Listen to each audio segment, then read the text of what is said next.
A hard-fought game for the Reds, but certainly not the result we wanted against Villa last night. We are still sitting 8 points clear at the top, but the Gunners could close that to 5 if they are to win their game in hand. However, despite being top of the table, a shocking twist has emerged which could affect our title race. We will discuss this in today's video, whilst going over all the latest Liverpool news from the last 24 hours. We will also dive into our 5 biggest talking points from the game last night. There is so much to discuss in today's video, so be sure to like the video and subscribe to the channel for daily Liverpool content. But first, Darwin Nunez was the source of plenty of frustration in his cameo against Aston Villa, and reporters were not going to miss the chance to ask Arne Slot about his number 9 after a huge miss.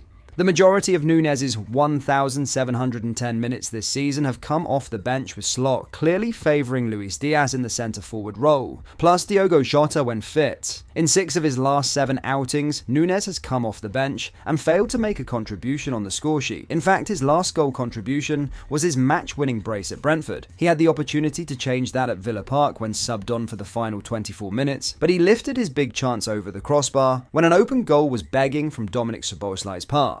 It has been the topic of discussion after the draw, as it highlighted the glaring need for Liverpool to invest in the position, and Slot was asked for his view of the chance after the fact.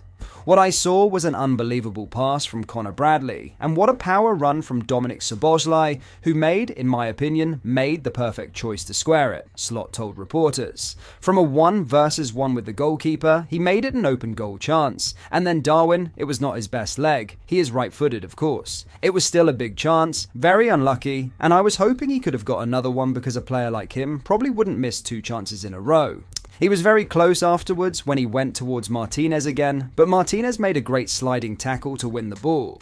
I think we are all disappointed, but it's normal that a player that misses a chance like this is always a bit more disappointed than the rest.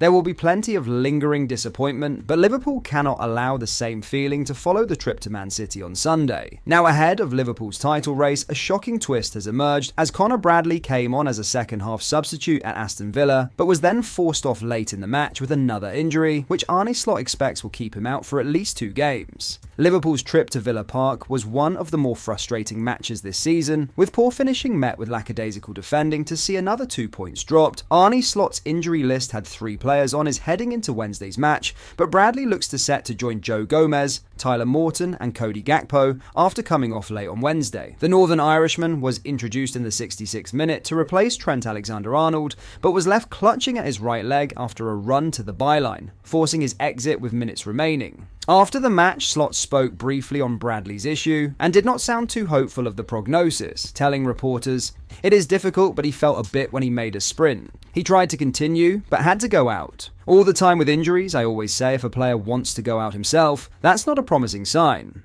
That will probably lead to the fact he is probably 99.9% for sure not available for City, and I don't expect him against Newcastle as well. Then we have to see if it's 1 or 2 weeks, or if it's going to be even longer.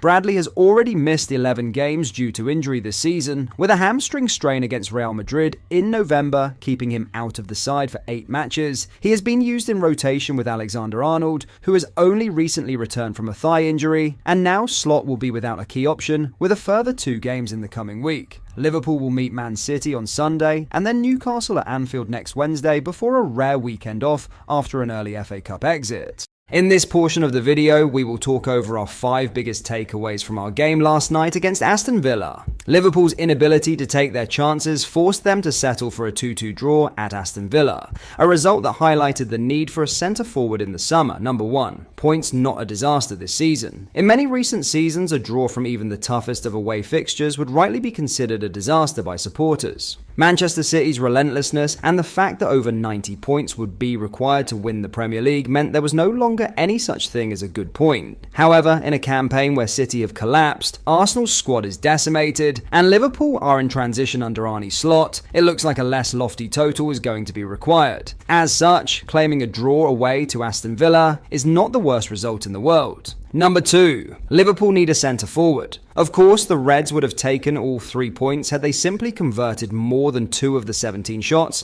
and 2.44 times the expected goals they generated at Villa Park. that they didn't owe much to an issue that has continued to rear its head all season: the lack of a reliable centre-forward option. It is no surprise that Diogo Jota has not been at his best given his fitness issues, but they are unlikely to ever resolve themselves. And Darwin Nunez showed here in missing an open goal that he cannot finish consistently enough for a team with Liverpool's aims. Whatever else happens this summer, Slot simply must bring in a central striker. Number 3. Need to tighten up at the back. If you're looking for a disastrous recipe for a football team, then combining that wastefulness with a weakness at the back is it. Liverpool gave up just 0.73 XG in this game, and yet somehow managed to concede twice to surrender all 3 points. That has been a theme of late, with 5 goals hitting the back of the Reds' net across the last 3 games. That habit must immediately be stamped out if this side is to go on and deliver the Premier League title that for so long has looked inevitable. Number 4. Gravenberch, former concern.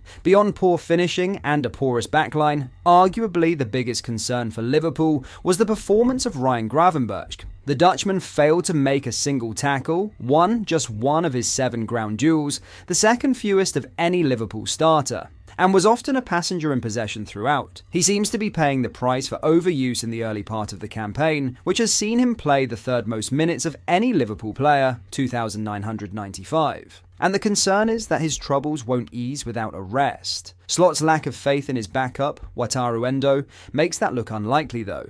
Number 5. A missed opportunity. Thanks to Liverpool's sizable lead, this ongoing run of 5 games in 15 days never felt like a period in which the title could be lost. But it was clear that, with the right results, the Reds could all but win it by essentially putting Arsenal out of the race. Unfortunately, a point here and at Goodison Park has kept the Gunners alive, and they will be taking a keen interest in those upcoming fixtures against Manchester City and Newcastle. There can be no excuses if the Reds nudge the door further ajar by failing to pick up 2 wins. In conclusion, Liverpool's 2-2 draw with Aston Villa brought several important takeaways as Arne Slot's side aims to secure the Premier League title. While not a disastrous result, it emphasised ongoing issues, particularly in attack and defence. Liverpool's failure to convert chances despite dominating the game highlights their need for a reliable centre-forward.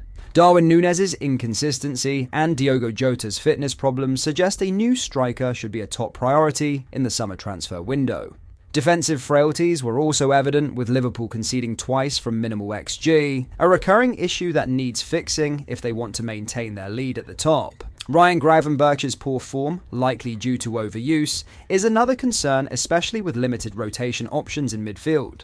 Ultimately, this result feels like a missed opportunity to put further distance between themselves and Arsenal. With tough fixtures ahead against Manchester City and Newcastle, Liverpool must step up, tighten their defence, and capitalise on their chances to stay in control of the title race. Did we miss anything? Let me know down below. But that is all for today's video. Thank you for watching. I hope you did enjoy. If you did, please drop a like on the video and subscribe to daily Liverpool content. Thank you. I'll see you in the next video.